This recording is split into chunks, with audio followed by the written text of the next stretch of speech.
Okay guys, so this is really important. I need you guys to understand that the Bible says we are made in God's image. So we do what God does. God is the creator and he dreams up this reality. He's the dreamer. So in this dream you have people. We are the creation and we are part of the dream. Yet we can also dream and create. So we are the creator and the creation, both the dreamer and the dream. So Elon Musk is trying to shoot his rockets out of the firmament past the dome. People say, what's past the dome? Can we get past it? Well, trying to get past it is like you trying to break through the wall when you're in a dream. Let's say you're stuck in a building and you break through the wall. Either you wake up or you broke through the wall and there's something else back there. And also, by the way, when you dream, you don't start with a certain section of the dream. The whole dream is already there. As soon as you close your eyes and then your inner eye opens, all the colors and images and sounds that you see are already there. So you don't have to dream people one by one. All the characters are already there. That's how reality is. God said, let there be light. It's like he closed his eyes and started thinking, and boom, images started appearing. What is images? It's the electromagnetic spectrum because it has to do with the visible light spectrum. The electromagnetic spectrum has an area called the visible light spectrum. But on either side of the visible light spectrum, you have invisible light. And it starts from infrared to ultraviolet to X-ray to gamma radiation. This is low frequency to high frequency. X-ray means X-radiation. UV rays from the sun. This is all radiation.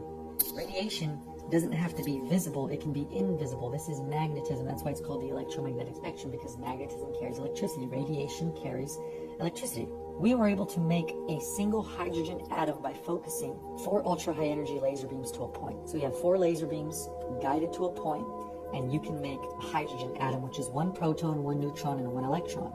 Carbon is 6 protons, 6 neutrons, and 6 electrons. This is condensed light or condensed energy. Several amplitudes above gamma radiation, ultra-high energy light. This is important because if we know what water is, the matter that we call hydrogen, which makes up water, 2 hydrogens and 1 oxygen is H2O, so hydrogen makes up water. And what is hydrogen? It's pure light. Hydrogen is the most fundamental particle in the universe, and every other element is compounded versions of hydrogen. Earth is mostly water. You're mostly water. Every time we all dream, we're all going to see colors and we're going to hear sounds and we're going to see shapes. Sound, color, and shape all come from radiation, from magnetism, because here's the thing. Matter is spirit in disguise.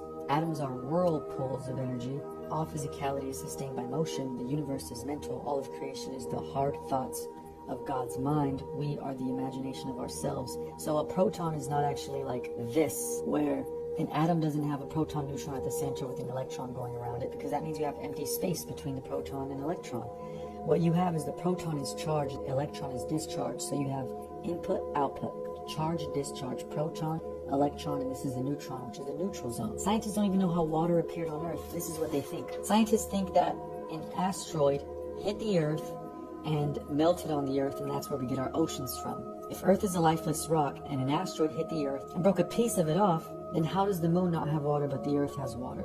We're told these two are balls and this is a piece of this ball, but actually Earth's not a ball and the moon is not a piece of it. The moon is not even physical. Nothing's actually really physical. It just appears to be, and it's temporarily physical, because all physicality is sustained by motion. If it doesn't move, it returns to its primordial state, which is rest and stillness, and it's infinitely thin. This is why your Milky Way galaxy is thin. This is why Saturn has flat rings around it. We have an asteroid belt. And even in our solar system, all the planets are on a disk around the sun. But here's the point. Water did not crash onto Earth and now we have water from an asteroid. Because scientists can't prove where things come from. They just say there was a big bang and now everything exists. And all of life came from somewhere else and came to Earth. Instead of saying, how did life develop on Earth? But here's the point. The area between the sun and the moon and the Earth is not nothingness. They say it's no oxygen, no nitrogen, just empty space. You can't have empty space. Is it empty or is there space? There's space between the Earth and the sun, but they said it's empty. So they would be squished to each other. It makes no sense. It's one or the other. Well, the blackness of space is pure information. This is what we're saying before the Big Bang. It was nothing and then something. Well, that's pure potential. The seed or the source center of all creation is at the center right here. Just like when you have a magnet. The reason the energy repels out and attracts in is because it's the release of energy and it's the return of energy. High pressure seeks low pressure. So when high pressure releases the magnetic repulsion, high pressure seeks low pressure, and that's magnetic attraction. It's just the energy, high pressure seeking low pressure. Basically, if you have a beach and the air above the ocean is cold and the air above the beach is warmer, then cold air is going to seek hot air, because cold air is high pressure because it's heavy. Hot air is low pressure because it's lighter.